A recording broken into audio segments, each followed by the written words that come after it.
Ora viva, sejam bem-vindos ao Vamos Falar de Fundo Brief para analisarmos o Grande Prémio da Áustria.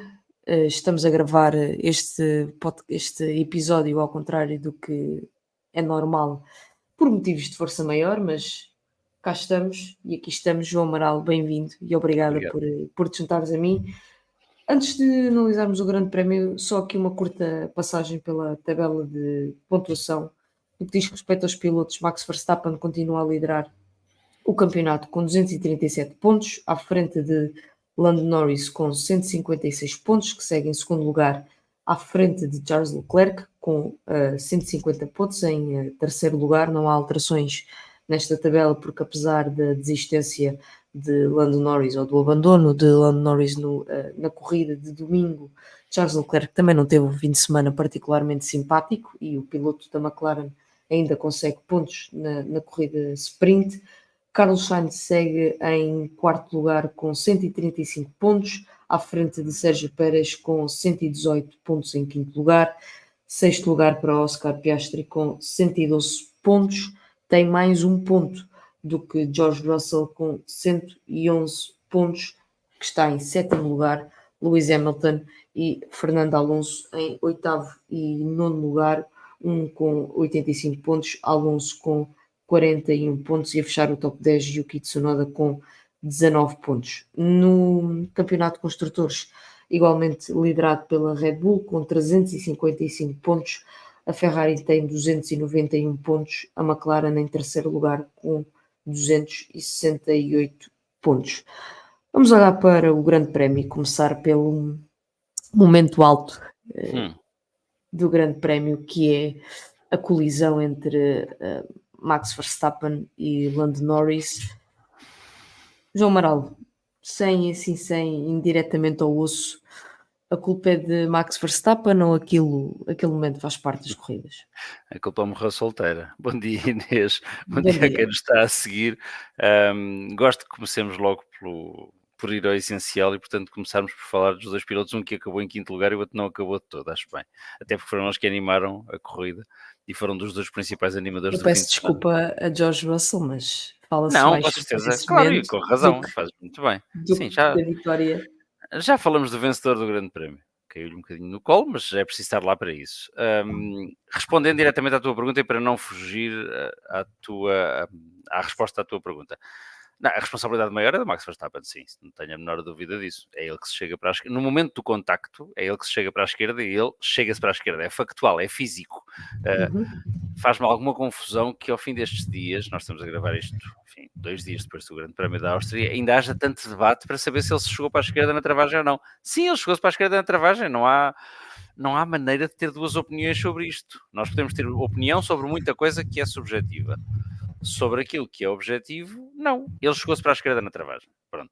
Dito isto, cometeu um crime de lesa majestade. Não é um acidente que acontece numa corrida. Ele fez uma defesa muito musculada da posição, até porque o carro dele estava francamente mais lento que o do Lando Norris naquela altura. O que isso, sim, para mim é digno de uma análise. Essa que sim devia durar dias e dias e dias, não tanto aquilo que eles fizeram em pista. Aquilo que eles fizeram em pista foi relativamente banal dentro do que já vimos acontecer em pista. Tentar perceber porque é que o Red Bull, desde que para nas boxes, se transforma num carro tão lento, é que é uma coisa que me faz confusão, confesso-te. Podemos ir aí, mas guarda este apontamento para ti. Não é a Sim, primeira vez que vemos na fase final de uma corrida sim, o Red Bull a ficar mais lento não do é. que o McLaren. Não é, de facto. O João Carlos Costa tem dito várias vezes que o carro com depósitos vazios é menos eficaz que o McLaren, é possível.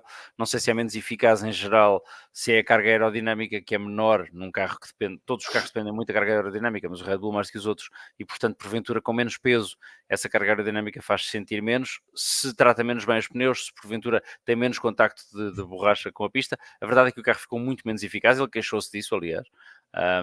E esse é um ponto importante do fim de semana também, a quantidade de queixas que os pilotos continuam a fazer na rádio. Confesso que fez alguma confusão. O Max, enfim, fez as queixas relativamente normais. O Lando, quando está no meio do duelo com ele, ainda encontra espaço para se queixar, o que me espanta de duas formas. Uma, como é que um homem que está naquele momento de stress ainda tem capacidade para raciocinar e fazer a queixa, elogio para o Lando Norris. Dois, já estava um bocadinho farto de ouvir as queixas, eu queria mesmo é que eles lutassem e lutaram. Dito isto, as tentativas de ultrapassagem do Norris foram perfeitamente normais. O Max queixa-se que ele fez dive bomb. Sim, quer dizer, é um bocadinho hipócrita da Max queixar-se que ele fez dive bomb. Todos nos rimos nessa parte. Sim, quer dizer, o homem dos dive bombs, o rei dos dive bombs a queixar-se que alguém lhe fez isso a ele, é perfeitamente normal. E depois no momento em que ele está a tentar fazer-lhe a tesoura no gancho, porque também já li muita gente, muito boa gente, dizer que ele tentou ultrapassar por fora. Não, ninguém tenta ultrapassar por fora num gancho. Nenhum piloto, nem é de Fórmula 1, nem é de Fórmula 2, nem é de Fórmula 3, nem é de Fórmula Kart. Nenhum piloto de kart tenta ultrapassar por fora num gancho, porque para isso é preciso que o carro que está a entrar no gancho esteja parado. Aquilo que ele tentou fazer foi obrigar o Verstappen a entrar por dentro no gancho, perder a tração e a melhor trajetória é a saída do gancho, para depois lhe fazer aquilo que se chama uma tesoura, colocar-se do lado direito dele e ultrapassá-lo na travagem para a curva 4. Pronto, e é nesse momento que o Verstappen se chega para a esquerda, o contacto é muito ligeiro, portanto, em direito, para utilizar um conceito muito chato, costuma falar-se de crimes agravados pelo resultado, o que significa que se comete um crime, neste caso não foi um crime, foi apenas uma... Ele fez aquilo que não podia fazer, que era virar sob travagem, e depois essa pequena, seja um crime que é muito grave, seja uma pequena contraordenação que foi o que ele fez, tem um resultado muito mais grave, e teve, que foi de facto os pneus furarem de ambos os carros. O pneu do Norris, para além de furar, provocou-lhe danos extensíssimos no carro. No caso do Verstappen teve mais sorte e foi apenas um furo, mas a consequência foi muito pior do que a atitude. A atitude foi penalizável, foi, por isso é que ele foi penalizado. Está certo, os 10 segundos são aquilo que tem sido atribuído em casos destes em que pilotos se mexem sob travagem. Podemos dizer, mas houve sanções muito mais graves para coisas muito menos graves. E eu lembro-me imediatamente do Fernando Alonso e do Grande Prémio da Austrália. Certo, mas uma má decisão não tem que fazer duas más decisões. E, portanto, a penalização é perfeitamente justa. As pessoas dizem, mas não teve consequência nenhuma porque quem vinha atrás estava tão atrás que isso não provoca nenhum... Ou seja, não tem nenhuma consequência. Sim, não é a primeira vez que vemos isso acontecer, também na Fórmula 1, quer dizer, vamos chegar a Silverstone, onde há 3 anos já vimos um acidente grave, e a penalização que foi dada na altura ao Hamilton, que foi justa no sentido de ele ser penalizado, também não teve consequência nenhuma. Portanto, certo. Não por aí, não vamos por aí. A penalização é justa, e ele não se devia ter mexido sob travagem, não, até porque aquilo que mais me irrita, confesso, é ter-nos privado daquele duelo durante mais umas quantas voltas. Isso era o que eu queria ter visto. Quanto ao mais, acontece, eles são homenzinhos, acho que há ali uma parte psicológica importante e isto é relevante, nós estivemos aqui a falar sobre isso da última vez que fizemos um debrief, que é a história do Norris ter que fazer crescer pelos no peito e bater o pé ao Verstappen. E eu acho que foi isso que aconteceu. Por uma vez, há ali uma parte de ego muito importante em que ele diz, eu não vou tirar daqui o carro. E isso pode ter agravado também o acidente. Pode. O Lando Norris, se já tivesse passado essa barreira psicológica, se calhar teria chegado o carro ligeiramente mais para a esquerda, ainda que não saísse de pista porque já não podia. Já tinha, aliás, sobre ele uma investigação por violação de limites de pista, mas podia ter chegado o carro ligeiramente mais à esquerda para fazer melhor a trajetória. Admito perfeitamente bem que não o tenha feito, porque tudo aquilo que nós dissemos ao longo deste tempo, ele também lê aquilo que se escreve sobre ele também saberá que o Verstappen olha para ele como manteiga no verão, não é? É molinho, é macio. E portanto ele tem que descobrir, e o Verstappen funciona muito assim, tem que descobrir que ali há uma barreira e que daquela barreira ele não pode passar. Ele não faz isso com o Charles Leclerc, ele tenta fazer isso com o Hamilton e as coisas correm mal. Portanto, eu acho que o respeito que eles têm entre eles, não apenas o pessoal e de amizade, esse existe, mas é que como pilotos tem que se ganhar nestas coisas. E portanto, pena por não ter visto mais duelo. Deixemos de fazer disto assim o maior acidente que há na história da Fórmula 1. Isso só é prova que nós não temos visto lutas em pista. Fez ontem 45 anos que o Villeneuve e o Arnoux em Dijon andaram 5 voltas a bater roda com roda, a sair de pista, ninguém os penalizou e achamos que é um dos momentos mais míticos da história da Fórmula 1. Portanto, olhemos para as coisas com essa distância. Desculpa. Nós ainda assim voltamos a ouvir uma onda de críticas à forma de condução de Max Verstappen, recuperando lutas que teve com Lewis Hamilton, com Charles Leclerc. Acontece que no Grande Prémio de Espanha, foi na semana passada, o Lando Norris empurra ligeiramente o Verstappen para a relva. Por acaso não aconteceu nada, já vimos 2 companheiros de equipa despistarem-se em pista por colocarem os pneus na mesma zona do circuito. Mas a minha pergunta é se o Verstappen neste Grande Prémio jogou pelas mesmas linhas que o Lando Norris jogou o fim de semana passado, com a diferença de que este fim de semana os dois se tocaram e no fim de semana passado não aconteceu nada. Eu percebo a tua pergunta. Eu tenho dificuldade em dizer se foram as mesmas linhas ou não. Eu acho, vamos lá ver, pegando antes da pergunta, pegando no contexto que tu muito bem deste, o rol de críticas que se houve ao Max Verstappen, eu tenho muita dificuldade em dizer, mas ele já era assim há não sei quantos anos. Ele é assim desde o início. Ele é um piloto agressivo, ele é um piloto francamente duro. Volto a dizer, cometeu o erro de se mexer sob travagem. Há quem diga que ele se mexeu mais de uma vez sob travagem, o próprio Norris diz isso, e se é assim, esse sim é um erro constante que ele tem que deixar de cometer, como o Michael Schumacher cometia. Ninguém diz que o Michael Schumacher não era um piloto extraordinário, mas cometia, quer dizer, não há dúvida disso. Se a semana passada, no arranque do Grande Prémio de Espanha, o Norris fez a mesma coisa, lá está, o Norris é desse ponto de vista um bocadinho inconsistente, porque o Norris empurrou para a relva, é verdade, no arranque, mas depois, quando chegamos à primeira curva, trava 50 metros antes do que devia, e isso acaba por marcar depois a posição dele à partida e toda a corrida.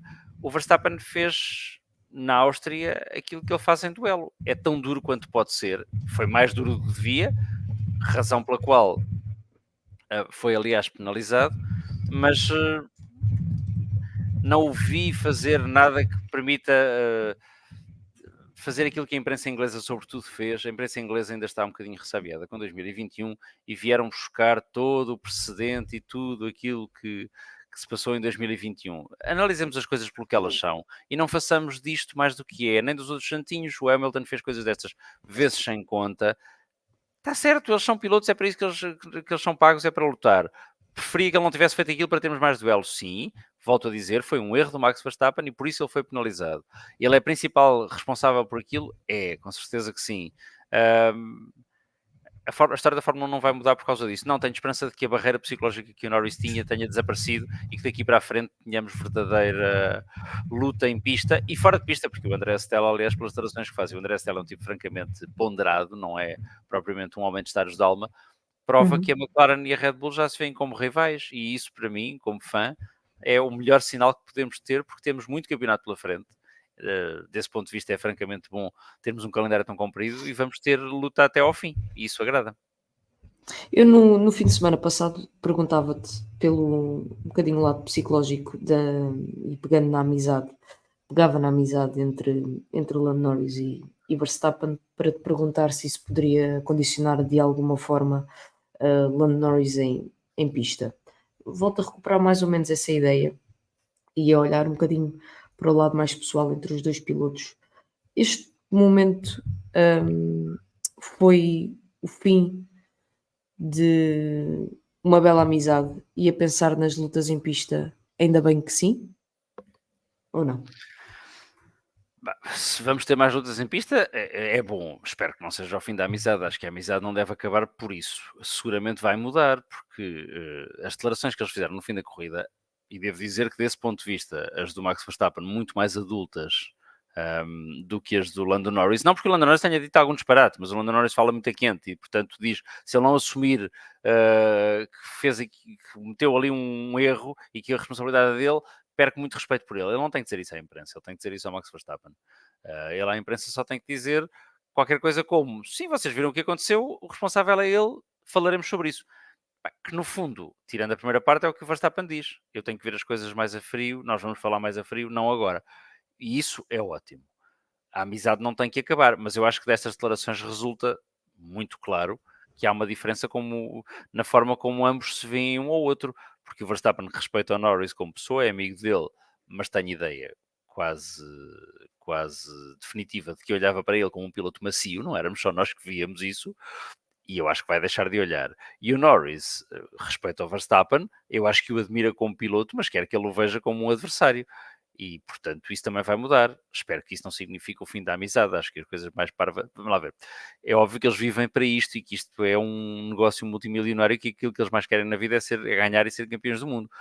A vida vai correr depois deles fazerem tudo isto e, portanto, se conseguirem ser amigos, muito bem. O problema grave é que hoje em dia se confunde muito amizade com ser bonzinho e ser, desculpa a expressão, totó. Não têm que ser totós.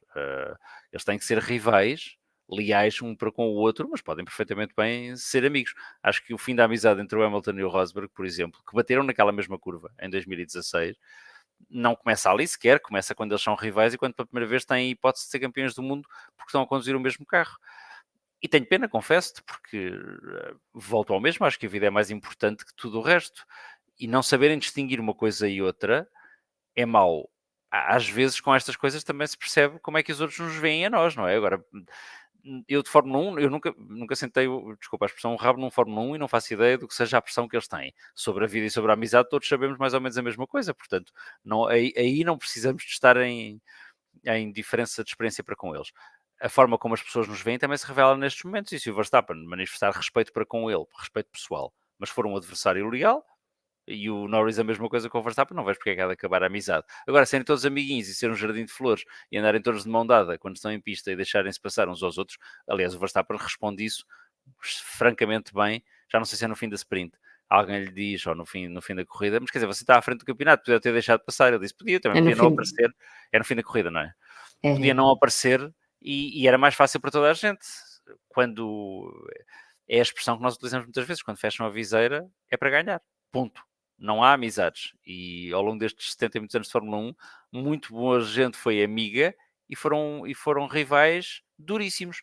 Se nós achamos que isto é assim hoje, nos anos 50 era muito mais, porque eles eram verdadeiramente amigos, até porque não sabiam quando é que algum deles ia morrer na semana seguinte ou no fim de semana seguinte, ou coisa que o valha, eram mesmo amigos, e em pista não havia quartel, não havia sentido entortado a ninguém. Portanto, bola para a frente e vejamos um ótimo Grande Prémio de Inglaterra desse ponto de vista. Houve um acidente, foi pena, podíamos ter visto aquilo durante mais umas quantas voltas, não vimos. Foi corrida, apesar de tudo, nessas últimas 20 voltas, foi fabulosa e eu acho que todos nós ficámos contentes. Na parte anterior, nem tanto, até me deu para adormecer. exatamente. E vamos olhar para a corrida que ganha uma nova vida com a segunda paragem de Max Verstappen e de Lando Norris. Max, quando para pela segunda vez, tem uma vantagem relativamente confortável para Lando Norris de quase 7 segundos. A paragem corre francamente mal, tanto a de Max, aliás, como a de Sérgio Pérez logo a seguir, problemas no traseiro direito e a vantagem que o piloto da Red Bull construiu para o piloto da McLaren esfuma-se para os 3 segundos. Tu há pouco referias que o carro, para além deste problema nas boxes, estava mais lento.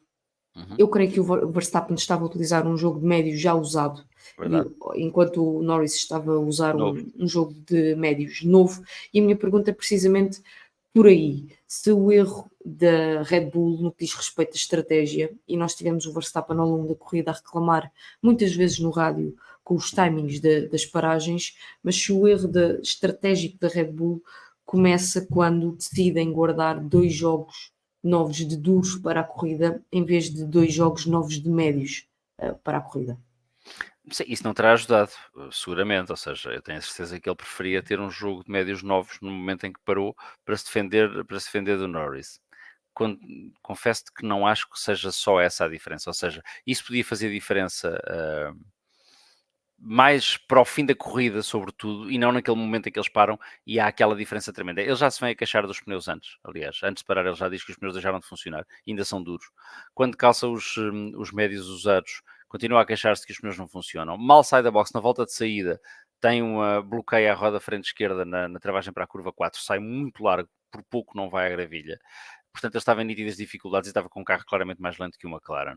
Alguma coisa aconteceu, eles saberão o quê, não sei se é uma coisa, se foi um epifenómeno muito concreto da pista e daquele dia, se é uma coisa um bocadinho mais estrutural, que é mais preocupante para eles, mas alguma coisa aconteceu porque, repara, nós vimos, e pegando aquilo que estávamos os dois a dizer, nós vimos o arranque, vimos o Max partir para a frente e aquela vantagem que ele ganha não deixa ninguém adivinhar que vamos ter corrida para o primeiro lugar, quer dizer, aquilo é o Max Verstappen a fazer o seu livro de regras habitual, parto à frente, ganho mais do que um segundo numa volta e a partir daqui ninguém me apanha e a vantagem era relativamente confortável.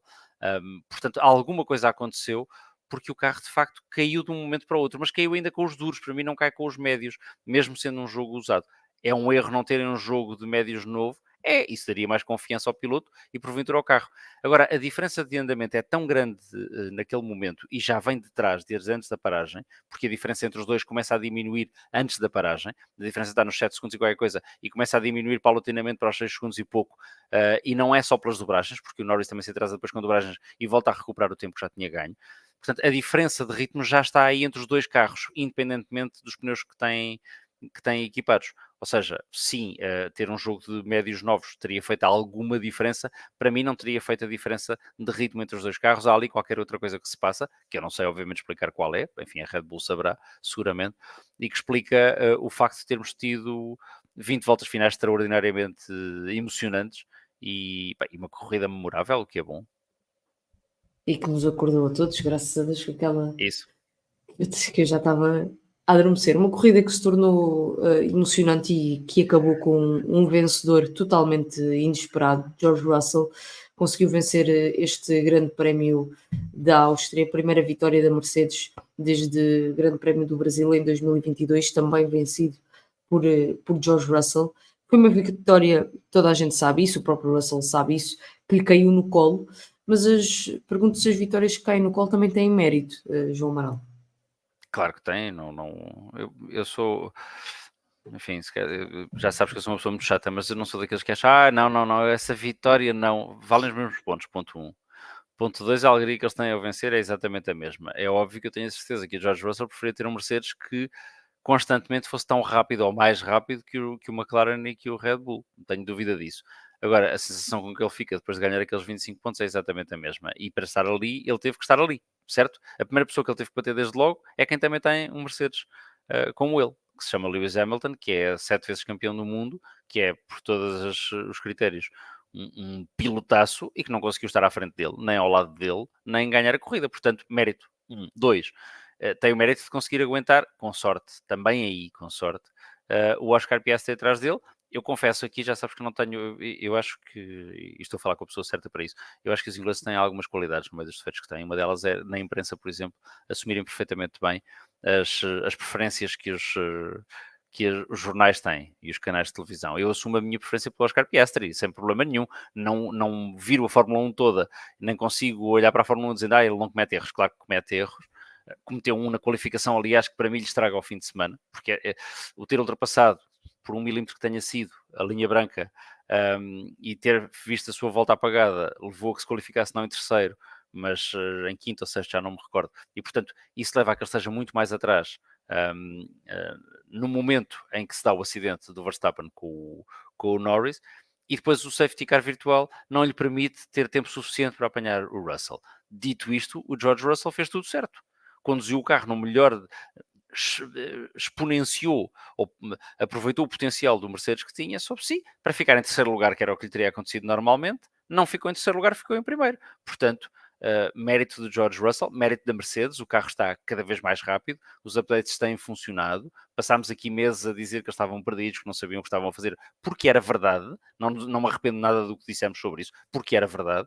Finalmente acertaram e isso é bom, porque estamos a ter finalmente também, não apenas duas equipas a lutar pela vitória, mas duas que estão ali perto atrás e que me dá a ideia de que mais clique, menos clique, podem acertar o passo e chegar ao pé da Red Bull e da McLaren. Portanto, mérito do George Russell, sim, segunda vitória dele, segunda vitória da Mercedes nesta nova era da Fórmula 1, depois de tantos anos a ganhar tantas corridas, ainda me faz alguma confusão. As vitórias para eles serem difíceis, como foi esta, como foi a do Brasil de há 2 anos, há 1 ano e meio. Mas sim, é bom ver equipas diferentes a ganhar e isso também nos traz uma Fórmula 1 mais competitiva. Há muito tempo que o companheiro de equipa que ocupa a box ao lado de George Russell procura também regressar às vitórias e voltar a ter o sabor de vitória. O Hamilton ainda teve um momento de luta com o Russell no início do Grande Prémio, mas o Russell rapidamente conseguiu recuperar a posição. O Hamilton acaba a 23 segundos do George Russell. Desde a última vitória do Hamilton, a Mercedes venceu 2 vezes um Grande Prémio e foram as 2 vezes George Russell. Ainda é pior não ganhar? Achas que ainda é pior para o Hamilton não ganhar, vendo o companheiro de equipa ter sucesso das 2 únicas vezes que a equipa voltou a conseguir o primeiro lugar do pódio. Acho. Ou seja, Não há o sabor amargo sim, ainda é maior. acho. Não há 2 maneiras de olhar para isso. Sim, claro, com certeza que sim. Ou seja, é óbvio que, mais uma vez, ele preferia ter um carro vencedor, como teve durante muitos anos. É óbvio que ele preferia ter uma Mercedes hiper competitiva, mas não o ter já é mau. E depois, das 2 vezes que aquele carro consegue ganhar uma corrida, é o companheiro de equipa dele que ganha. No Brasil, aliás, lembra-te que ele fica em segundo lugar e está a recuperar o tempo para o Russell, mas também não tem tempo e não sei até que ponto é que o Russell estava a gerir naquela altura. Aqui fica longe, como disseste. Bem sei que ele tinha danos no carro, porque ele na primeira volta tocou-se com o Sainz, ou na segunda volta tocou-se com o Sainz, e tem ali um buraco no pontão lateral direito. Independentemente de tudo isso, ser batido pelo companheiro de equipa é sempre mau. Ser batido pelo companheiro de equipa nas 2 únicas vitórias que a equipa tem em 2 anos é péssimo para um piloto que é heptacampeão do mundo, que está habituado, que é o detentor de quase todos os recordes na Fórmula 1, que é eu diria, a figura do ponto de vista mediático, a figura maior deste desporto, sim, é péssimo, é horrível e tenho a certeza que isso lhe dói muito mais. Não vale a pena adorarmos a coisa. Eu sei que eles são obrigados, sobretudo o Hamilton é exímio nisso, é um discurso de relações públicas muito positivo e floreado, é ótimo para a equipa. Aí é, com certeza que é. Agora, para ele, lá dentro dói-lhe, com certeza que dói. Não tenho a menor dúvida disso. A ti e a mim também doeria, não é? Ou seja, eh, há pessoas que não gostam de perder nem feijões. Eu confesso que sou uma dessas pessoas. O melão seria Sim, muito grande, eu seria. também não gosto de perder, como te digo, nem a feijões. A vida habituou-me a perder muitas vezes e, portanto, eu vou aprendendo. Ao Hamilton eu acho que não habituou a perder assim tantas vezes, portanto vai-lhe doer mais do que a mim, seguramente, mas dói, não tenho dúvida disso. Para fecharmos o capítulo da Mercedes, eu não resisto. Há um momento em que Toto Wolff diz de forma muito efusiva a George Russell, já depois do acidente entre Lando Norris e Max Verstappen: George, tu consegues vencer isto? E o Russell responde-lhe de forma muito ríspida. Naquele momento, achas que George Russell compreendeu exatamente o que um senhor chamado João Amaral tem dito sobre a comunicação da Mercedes? Não- acho que ele sentiu na pele aquilo que eu aqui te transmiti. Nós os dois concordámos muitas vezes sobre isto, é que eles falam demais e fazem menos. E respondeu ao Toto aquilo que nos apeteceu dizer muitas vezes, ah, de uma forma mais gráfica, não é? Deixa-me Sim. conduzir. Pi! Ah, sim, eu também percebo a emoção do Toto Wolff a ver ao fim de tanta miséria, ver que podia ganhar uma corrida finalmente.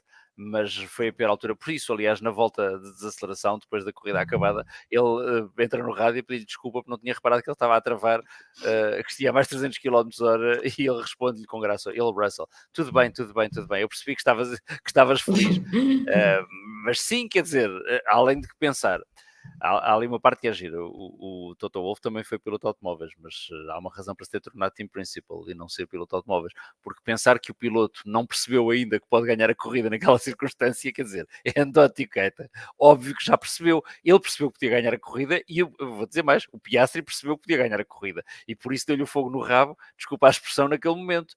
Teve o azar de facto de ter o safety car virtual e de ter qualificado muito atrás e, portanto, estar ainda a recuperar posições, porque teria sido sem o safety car virtual, acho que podíamos ter tido mais duelo agora entre o Piastri, portanto, entre o McLaren e o Mercedes, porventura um bocadinho mais desequilibrado, porque o Mercedes não é o Red Bull e o Russell, queiramos ou não, ainda não é o Max Verstappen, mas assim como o Piastri também não é o Norris, mas podíamos ter tido ali um duelo bem interessante, que eu tenho esperança de que se volte, enfim, de que haja condições para reproduzir ou para replicar em Silverstone.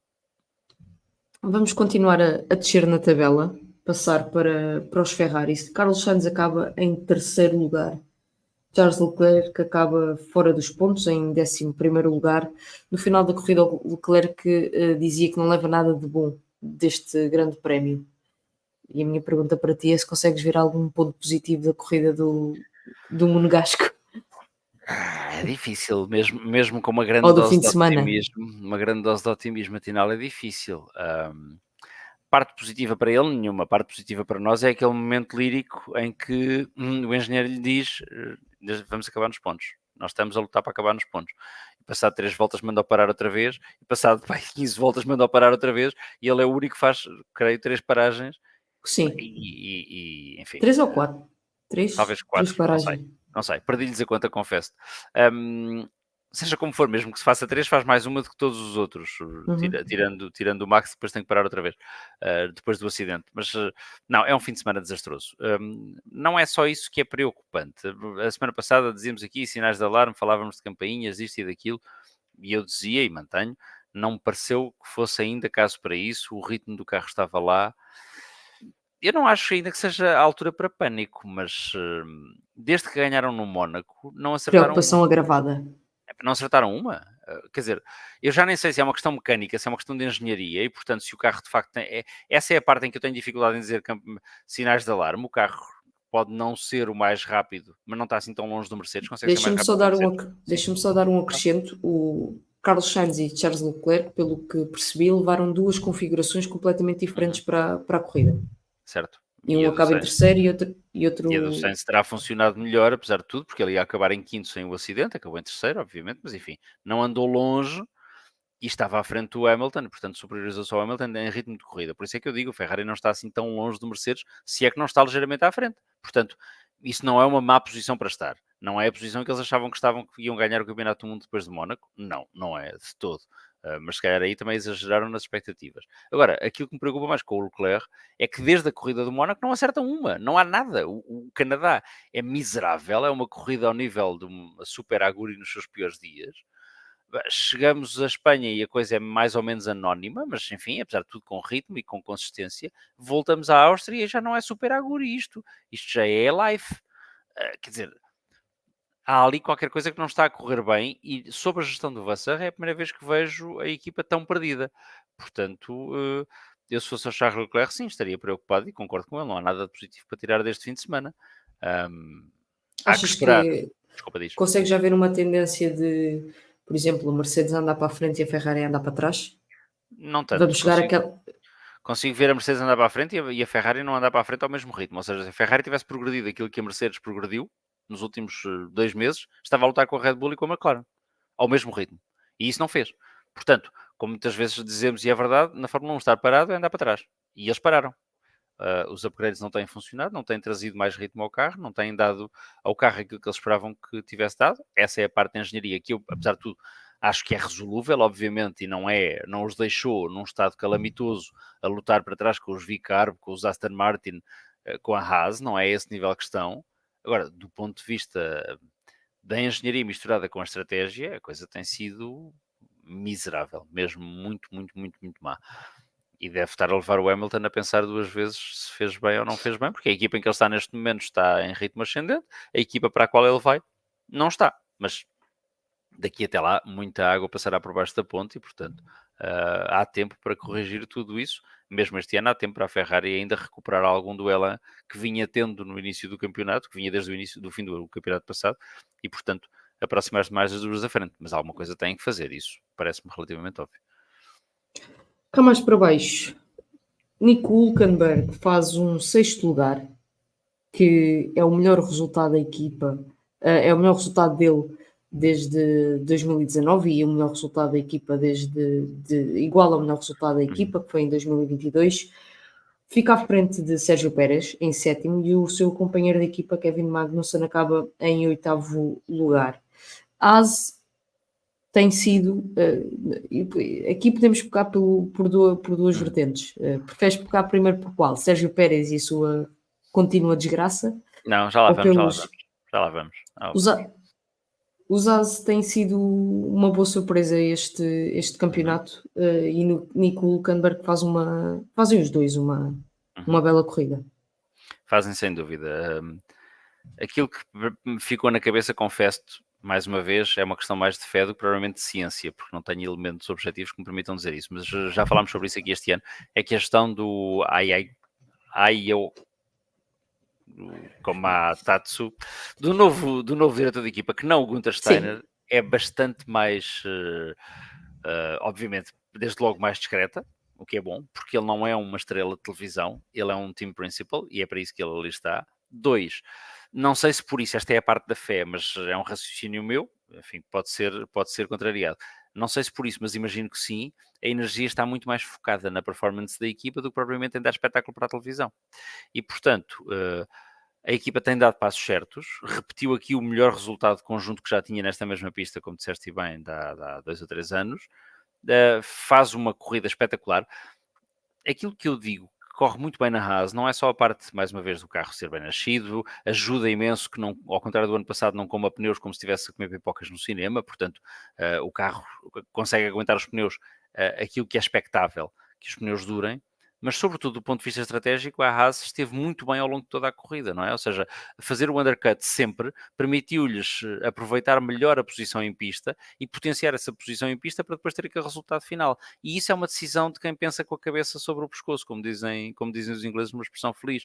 Um, eles estiveram sempre bem, os pilotos executaram bem a corrida, houve aquele momento de frição no rádio com o Magnussen em que ele diz, deixa passar a tua companheira de equipa, ou acho que é qualquer coisa como isto, e ele responde de uma forma muito colorida, até me espanta que a FIA não o tenha penalizado por ele dizer um palavrão no rádio, porque aparentemente chegámos a esse nível de correção política, quando estão a conduzir 300 km/h é suposto estarem a pensar exatamente nas consequências de cada palavra, mesmo que não seja o inglês a sua língua primeira, mas enfim, o dinamarquês disse aquilo que pensava, utilizou algum vernáculo, mas nem isso perturbou a trajetória dos carros nem da equipa. Eles estão de facto a lidar bem com esta nova vida da Haas, e isso é bom para a equipa, obviamente, e permite também aos pilotos mostrarem as qualidades que têm. O Magnussen precisava deste resultado como de pão para a boca, não é? O Magnussen, a ser copiosamente batido pelo Hülkenberg este ano, ia ser muito mais errático do que o companheiro de equipa, e o Hülkenberg a mostrar que é uma escolha razoável, se não mesmo muito acertada para a Audi, para uma equipa que vai começar, porque tem experiência, tem rapidez, e é um tipo muito sensato na forma como conduz. Executou francamente bem. E depois tem aquele duelo final, de facto, pegando naquele ponto em que estavas a pegar também na pergunta, tem aquele duelo final na última volta com o Sérgio Pérez. Eu confesso que quando vi a corrida na televisão não dei conta disso. Ele chegou a ser ultrapassado pelo Sérgio Pérez à entrada para a última volta. Portanto, na aproximação para a curva 3, para o gancho, o Pérez ultrapassa-o. Só que entre a curva 3 e a curva 4, o Hülkenberg faz aqui. E fazer aquilo naquele carro na última volta é de pilotaço, quer dizer, não é uma coisa simples de fazer, o que está em jogo é muito, e portanto teria sido fácil, A, cometer um erro, B, dizer, epá, não, ele é mais rápido do que eu, nada disso aconteceu, foi para cima dele, ultrapassou e com todo o mérito conquista o 6º lugar, se não é o piloto do dia, bem sei que as redes sociais vivem muito mais da simpatia dos pilotos, da naturalidade, da nacionalidade dos pilotos e porventura do seu sex appeal. Para quem gosta de corridas e gosta de os classificar por aquilo que eles fizeram durante o fim de semana, o Nico Hülkenberg está, enfim, eu acho que é naturalmente o piloto do dia, eventualmente com o Piastri que faz, ao contrário do que se possa pensar, e apesar do erro na qualificação, faz um bom fim de semana, faz uma ótima sprint, passa ao Norris sem qualquer tipo de assombro, e depois na corrida tem o azar de facto de ter qualificado mal, culpa dele, e de ter um safety car virtual. Mas isto só para, desculpa, voltar ao PS, só porque passámos aqui algumas semanas também a dizer que ele precisava de um bom resultado. Este não era o resultado que ele queria, obviamente, mas é a prova de que o Oscar Piastri é cedo para desistirmos dele também. E ele está no seu segundo ano Isso. de Fórmula 1. Já que falaste dele, deixa-me só, porque não elaborámos muito, foste falando do Piastri, não elaborámos muito sobre a corrida dele. No final da corrida fica claramente uma sensação no piloto de what if, se eu tivesse deixado o carro 1 milímetro a mais dentro da pista, em que posição é que estaria na corrida e provavelmente teria mais chances de vencer este grande prémio, mas todos estes sabores ligeiramente amargos de quem fica à porta de um grande sucesso, e não é a primeira vez que acontece ao Piastri, podem ajudar a construir um perfil de um piloto que todos nós temos a sensação que um dia vai ser campeão do mundo. Sim, ajuda com certeza. Não sei se tu vias ou lias o Calvin and Hobbes. Eu adoro o Calvin and Hobbes, confesso-te que sou um fã. E uma das expressões que mais gosto do pai do Calvin é quando o obriga a fazer qualquer coisa que ele não gosta, diz isso dá caráter. E isto dá caráter ao Oscar Piastri, portanto, pegando nessa citação do pai do Calvin. É óbvio que é um amargo de boca, é óbvio que ele com toda a razão tem que pensar, eu devia ter ganho esta corrida, é um facto. Isso vai ensiná-lo para o futuro. Mas uma coisa que me marca nele neste fim de semana em particular é que as lutas em pista, e ele faz duas belíssimas ultrapassagens, uma na sprint, quando aproveita a luta entre o Verstappen e o Norris, para quase os passar os dois, depois não consegue passar o Verstappen, mas depois na corrida, quando está no fim, a tentar recuperar tempo, e passa o Sainz por fora, na entrada da curva 6, acho que é 6, a 5 é quase toda a direito, é de quem não tem... Eu não digo dele o que digo do Norris. O Norris gera melhor. Eu acho que o Norris é mais perfeito na condução.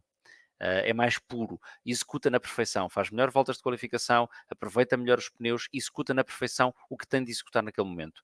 Do ponto de vista de luta no duelo em pista, eu acho que o Piastri não tem nada a aprender com o Lando Norris. Pelo contrário, o Lando Norris tem que aprender com o Piastri, porque o Piastri não tem assombro. Parte para cima deles e 9 em cada 10 vezes consegue a ultrapassagem. E quando não consegue, a coisa vai correr mal para ambos. Ele tem, aliás, um toque com o Pérez no início da corrida. O Pérez dá-lhe um toque que o atrasa, francamente. Fez um número muito parecido com aquilo que o Hamilton fez há uns anos ao Alexander Albon, naquela mesma curva. Não lhe deixa espaço. Pouco importa se é penalizável, se não é penalizável. Mas lá está. 9 em cada 10 vezes o Piastri consegue a ultrapassagem. Aquela foi a 10ª vez, não conseguiu, porque há um piloto por dentro que não lhe dá um menor milímetro. De resto, as ultrapassagens que ele faz são excelentes ao longo do fim de semana e isso é mais importante, parece-me, que o resto. O resto ele pode aprender. Esse desassombro no duelo roda com roda seria mais difícil de ensinar e esse ele já o tem. Muito bem. Eu queria recuperar um bocadinho aqui a tabela de pontuação e entroncando ainda nos AS para concluir a conversa sobre a equipa.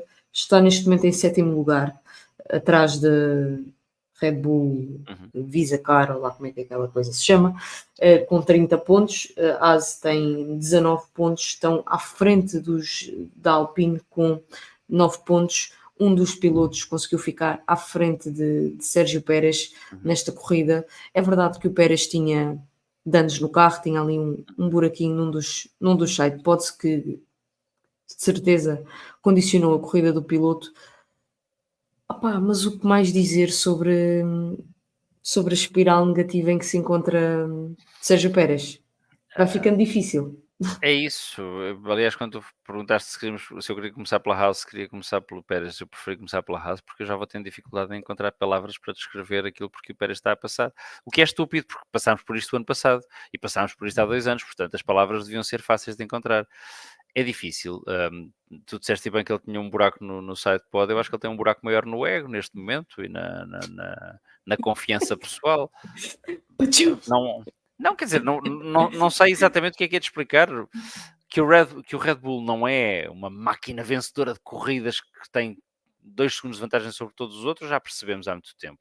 A dificuldade com que o Verstappen consegue fazer pole positions e ganhar corridas, aliás, tem-no demonstrado. O que, ao contrário do que podia parecer lógico à primeira vista, dificulta ainda mais a vida do Pérez, porque se percebe que o verdadeiro ritmo do carro também não é o do Pérez, mas é alguma coisa entre o Pérez e o Verstappen. E ele, de facto, está muito mais atrás do que aquilo que o carro devia permitir. O carro deve ser difícil de conduzir, com certeza. Ele, porventura, não é porventura, ele não tem, obviamente, o leque de ferramentas ao dispor dele. Eu estou a falar de ferramentas de talento e psicológicas que o Max Verstappen tem, mas caramba, era suposto andar ali na luta com os Mercedes e com os Ferrari e com os McLaren. Não está. Não está, ele ficou atrás de um Haas. É como tu bem dizes, é por aí que começa a tua frase e bem. Ele ficou atrás de um Haas. O que é que se pode dizer mais sobre este homem? Que é provável que durante o ano ele recupere alguma da competitividade? Sim, aconteceu nos anos anteriores. Que se calhar está na altura de olhar para ele e perceber que isto é cíclico, que isto vai acontecer sempre? Sim.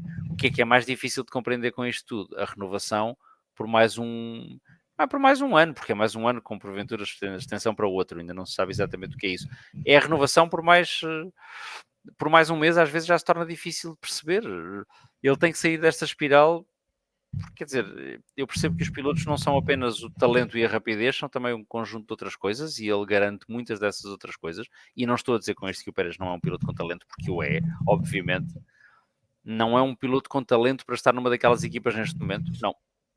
Ou seja, pondo as coisas de uma forma muito crua, entre os pilotos da McLaren, os da Ferrari, os da Mercedes e mesmo os da Aston Martin e mesmo os da Vicar, eu acho que o Sérgio Pérez é o mais fraco destes pilotos todos. E repara que estamos a falar aqui de muitos pilotos. Muitos. Portanto, 4 equipas são 8 pilotos, com a Red Bull 5. Estamos a falar de 10 pilotos. É o mais fraco desses 10 pilotos. É. E antes, bem, enfim, hoje estamos a gravar isto, não está em direto, antes de dizer, o Lance Stroll. Sim, acho que o Lance Stroll é neste momento melhor piloto que o Sérgio Pérez. Portanto, se é essa a dúvida, está Sim. dito. Acho que o Sérgio Pérez tem talento para fazer mais do que isto, mas como ele repete estes episódios todos os anos, das duas uma, ou está no sítio errado e portanto não devia ter renovado, ou já passou a fase da motivação, está numa fase de desmotivação de carreira e já não devia estar nesta modalidade. Está a começar a ser difícil, de facto, justificar qualquer outra coisa que não seja esta em relação ao Sérgio Pérez.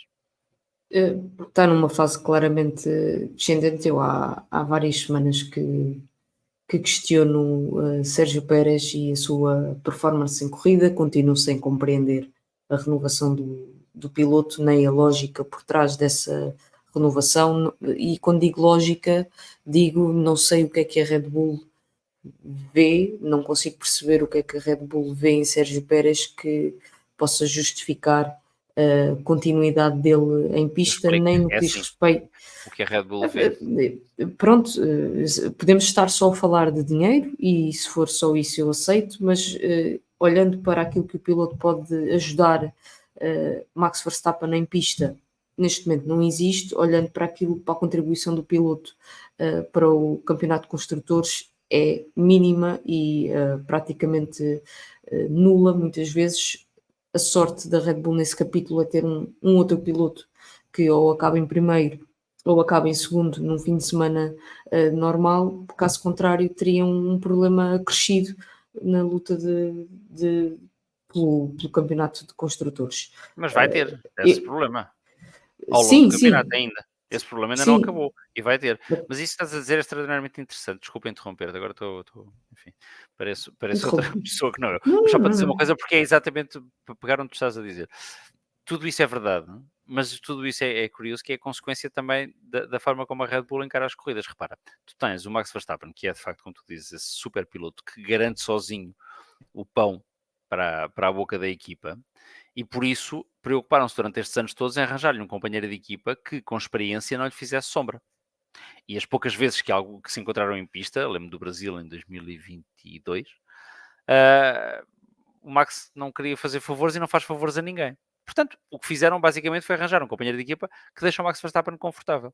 Estão a pagar o preço para isso. Se calhar não tinham que ter acomodado tanto o Max Verstappen, ele tem talento suficiente para ter um companheiro de equipa que seja mais rápido e mais novo, e se o tivessem feito, hoje não estavam neste problema. Podiam ter tido outro, mas também, enfim, dentre os erros que cometeram de pôr lá o Gasly, de pôr lá o Kvyat, de pôr lá o Albon, sem lhes dar tempo Mas, suficiente sequer para eles... mas diz, desculpa, João, desculpa. só Não, interromper. não. A questão é que a Red Bull não está neste problema. A Red Bull está não só neste problema, como decidiu dar continuidade a Uhum, este problema. verdade? E, e essa continuidade é que me custa muito a compreender. Não, é absolutamente incoerente, sobretudo com aquilo que o Helmut Marko diz sobre o Daniel Ricciardo. O Helmut Marko este fim de semana basicamente despediu o Daniel Ricciardo, não é? Uh, e deu conta de que ele não estaria nos planos da equipa para o ano e que o Liam Lawson seria piloto da Vicar Ticket Restaurante, qualquer coisa. E o argumento que ele utilizou, que eu consigo compreender, apesar de gostar do Daniel Ricciardo, é: nós somos uma equipa de formação, a Vicar é uma equipa jovem, não tem lá que ter consagrados. E a Red Bull, não sendo uma equipa de formação, não é uma equipa ligada à formação dos pilotos, com jovens pilotos em várias modalidades inferiores às da Fórmula 1. Para quê? Para manter um piloto, sem ser a parte económica, que claramente, do ponto de vista dos resultados, não garante neste momento já aquilo que a equipa precisa. É que o ano passado isso não se colocava. O ano passado ficou em segundo lugar no campeonato, é verdade. Portanto, se não fosse o Max Verstappen, tinha sido campeão do mundo, é verdade. Portanto, cumpriu aquilo que a equipa lhe pediu, com dificuldade, mas cumpriu. Este ano já não é o mesmo panorama. E, portanto, se a Red Bull pensar que em 2025 e mais ainda em 26, 27, vai ser uma equipa que vai precisar, porque Ventura não vai ter esse domínio que teve o ano passado, que é uma coisa perfeitamente extraordinária. Vai precisar dos dois pilotos para ganhar pontos para a equipa e para lutar por vitórias e potenciar estratégias. Eu diria que o Sérgio Pérez não é a pessoa ideal para isso, mas eu estou aqui sentado calmamente em Lisboa, eles é que tomam as decisões. E parece ser uma realidade que quase toda a gente vê, menos quem manda na Red Bull, eles lá saberão. Falaste do Daniel Ricciardo, era um dos dois pilotos de quem eu queria falar para concluirmos o nosso episódio. Daniel Ricciardo, depois daquilo que ouviu de Helmut Marko, faz um bom grande prémio, termina nos pontos, consegue executar de forma exemplar ou perfeita um undercut aos Alpine. É a resposta que tem que dar no momento em que tem que dar a Helmut Marko. A minha questão é se vale de alguma coisa. Eu ia dizer-te, voltando a dizer que tenho simpatia pelo Daniel Ricciardo, too little, too late. Mas sim, é isto que ele tem que fazer reiteradamente todos os fins de semana. E se o tivesse feito desde que chegou à Fórmula 1, teria pegado destaque e não estávamos a discutir o futuro dele. Assim, acho que vamos continuar a falar sobre a modalidade para a qual ele irá seguir à Fórmula 1. Dito isto, fez um excelente fim de semana, qualificou-se bem, mesmo na sprint ele teve ritmo, não correu tão bem, mas a corrida, eu no fim, quando os alpinos estão atrás dele, tenho a perfeita noção de que os alpinos vão comer de cebolada, para utilizar uma expressão do nosso bom amigo e mentor João Salviano. E não aconteceu, portanto, ele tinha ritmo ali por baixo dos pneus, isso é bom. Conquistou 2 pontos preciosos para a equipa, mas sobretudo, e voltando à conversa que tínhamos há bocadinho sobre o Russell e o Hamilton, superiorizou-se ao Yuki Tsunoda. E isso é aquilo que ele precisa de fazer todos os fins de semana, mais a mais quando acaba nos pontos. Portanto, sim, parabéns ao Daniel Ricciardo, fez um fim de semana, é um dos destaques positivos do fim de semana. Se esse destaque positivo lhe vai servir para alguma coisa do ponto de vista do futuro com a AlphaTauri, eu diria que não. Já é tarde demais. A menos que as coisas na Red Bull deem uma volta muito grande no meio daquele caldeirão de azeite a ferver que para ali vai, do ponto de vista já dos egos e das políticas internas e não das corridas e dos carros, e o Daniel Ricciardo se transforme num passe de mágica num elemento precioso para o Christian Horner. Mas eu acho também que isso já passou, para ser franco. Acho que a Red Bull o que tem a fazer com o Daniel Ricciardo é aproveitá-lo para fins comerciais, Isso, onde ele é verdadeiramente um sucesso. isso. Fim de semana também positivo, em particular para o Gasly. Uhum. Olhas, a pergunta é, mas positivo também para a Alpine ou foi um fim de semana em que ficaram abaixo da expectativa para aquilo que têm mostrado Hum. nos fins de semana anteriores? Estranho, como sempre, excelente pergunta. Eu acho que a Alpine teve um fim de semana um bocadinho à Mercedes, à comunicação da Mercedes. A Alpine está, comecemos pelo fim, pelo mais importante, pela parte mais estrutural. A Alpine está claramente muito mais competitiva do que estava. Parabéns à Alpine por isso, conseguiram dar a volta a uma situação muito difícil e neste momento parecem mais competitivos que a Aston Martin. E isso, se me tivesse dito isso há um mês e meio, quer dizer, eu tinha-me rido, com toda a franqueza. Portanto, isso é prova do mérito que é do trabalho que a Alpine tem feito. Neste fim de semana estava à espera, depois daquilo que vi, quer na sprint, quer no princípio da corrida, de mais pontos do que aqueles que conseguiram. São um bocadinho traídos pela estratégia, como disseste bem, o Daniel Ricciardo e a V-Carb, qualquer coisa, conseguem executar melhor o undercut e isso dá-lhes vantagem em pista e, portanto, roubam-lhes o ponto que seria deles, porventura. Dito isto, eles continuam competitivos e fazem um bom fim de semana. Não tão bom quanto a certo momento eu pensei que iam fazer, eu acho que é essa a parte Mercedes da coisa, é um bocadinho um eletrocardiograma de expectativas, não é? Portanto, a Alpine entra com uma expectativa mais em baixo, depois mostra o ritmo em pista e está mais em cima, mantém essa expectativa, chegas ao resultado final e baixa outra vez um bocadinho. Mas baixar um bocadinho, fazer um ponto num pelotão em que desistiu um carro, que foi o Lando Norris, ou seja, se o Lando Norris não tem desistido, eles não tinham feito ponto nenhum, é verdade, não tinham feito eles como não tinha feito o Daniel Ricciardo. Mas isto não vive de ses, vive do que é, e portanto, parabéns à Alpine por ter feito mais um ponto e por estarem mais competitivos. Sobretudo nos vai entretendo, não é? Porque cada vez que eles se encontram em pista e claramente o nível de rapidez de ambos é muito semelhante, nós temos fogo de artifício garantido. Sobretudo Tragam porque as pipocas. é mais ou menos isso. O Ocon continua a ser um tipo extraordinariamente rápido, não tenho dúvida sobre o talento dele, mas quando tem o companheiro de equipa por perto, há ali uma névoa, não sei se só névoa, se é uma névoa encarnada, se é uma névoa azul que se põe à frente dos olhos e passa-se qualquer coisa e ele tem umas paragens cerebrais que não devia ter. O Gasly tem feito o trabalho dele, renovou o contrato mais a mais, portanto é piloto alpino por mais alguns anos, portanto fez o trabalho dele e fez um ponto para a equipa francesa, e bem. Muito bem, para fecharmos, destaques que não tínhamos falado. é difícil porque nós somos muito eficazes naquilo que dizemos e, portanto temos quase tudo coberto do ponto de vista dos destaques. Destaques negativos, Aston Martin.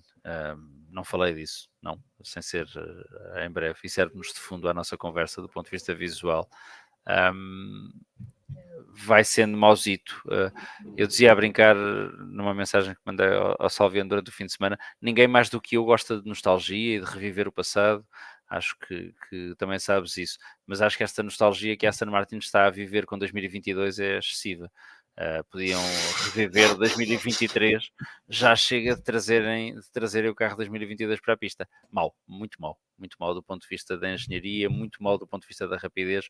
O carro continua a ser altamente difícil de conduzir e podia ser muito difícil de conduzir, mas ter lampejos de rapidez. É muito difícil de conduzir e continua lento. Portanto, E a as Aston más Martin... notícias, as más notícias é que a perspectiva é que se continua assim. O Alonso falava disso no fim de semana passado, avisando que nas próximas duas corridas, incluindo esta na Áustria, que não iria existir nenhum milagre, nenhuma alteração no carro que de repente o transformasse numa máquina de velocidade.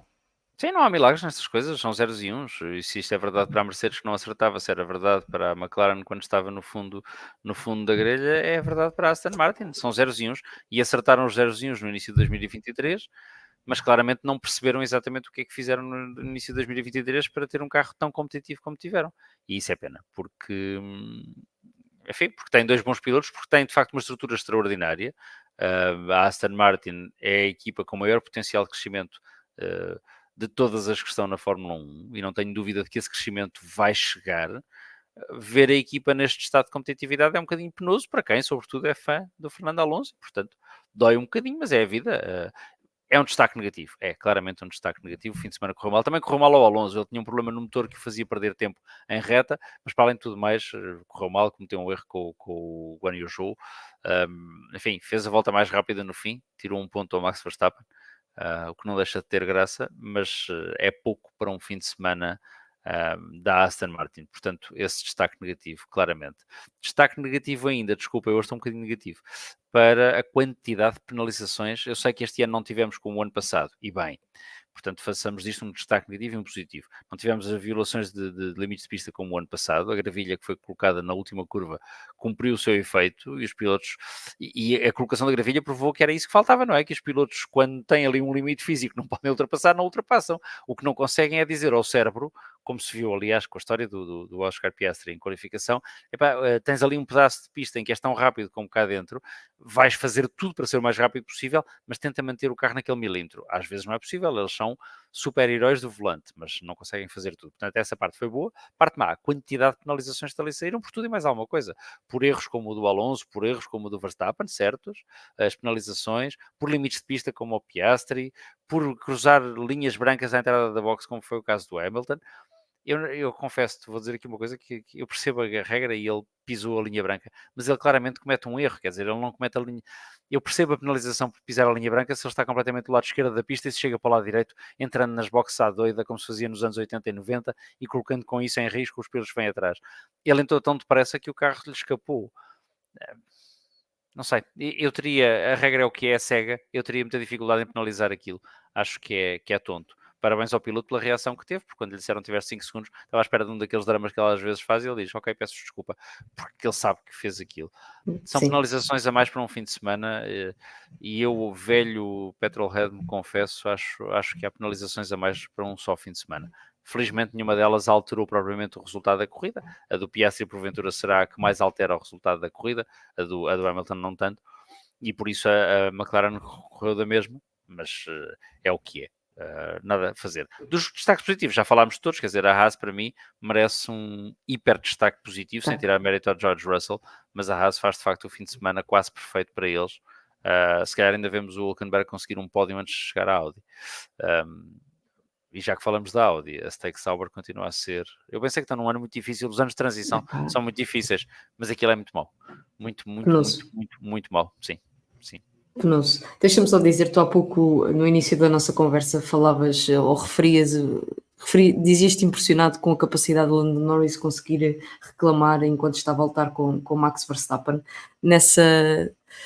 capacidade que os pilotos têm surpreendeu-me ou fiquei fascinada com a capacidade de Oscar Piastri conseguir ver que Lewis Hamilton pisou a linha branca. Sim. Pá, extraordinário como é que os tipos enfiados dentro daqueles carros com capacete e a fazer uma curva a alta velocidade conseguem perceber que um piloto pisou uma Sim. linha branca. E fazem aquilo que lhes é pedido, que é... Há uma parte gira disso, que é dizer, ok, eles estão tão atentos e tão alerta a tudo o que se passa à volta deles, que estão a ganhar tempo e estão a ganhar posições em pista com essas queixinhas. A parte, porque eu olho para isso também, já chegava de queixinhas, não é? Há tantas câmaras em pista, o Let Them Race, de que eu sou eles não defensor, precisam.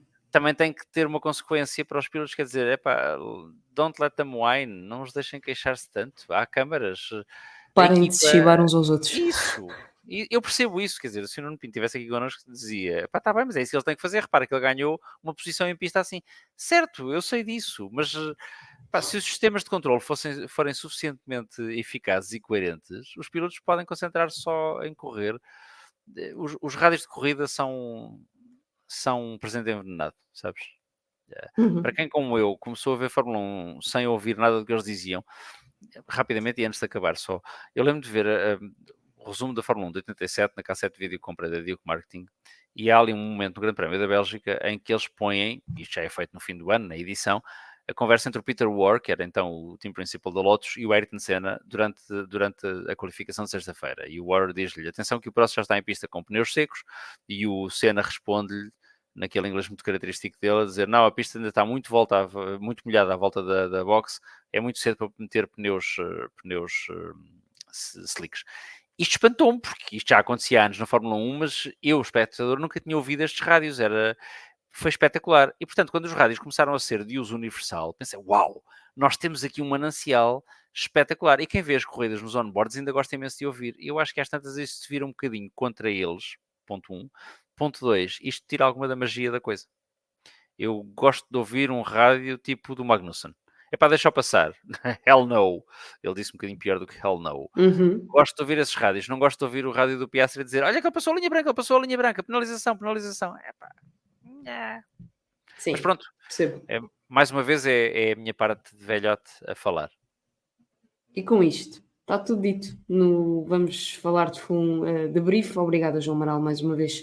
Obrigado, por teres estado aqui comigo nesta horinha a analisar o Grande Prémio da Áustria. Obrigada a quem também nos acompanhou neste episódio. Nós voltamos no próximo fim de semana em direto para analisarmos o Grande Prémio de Silverstone.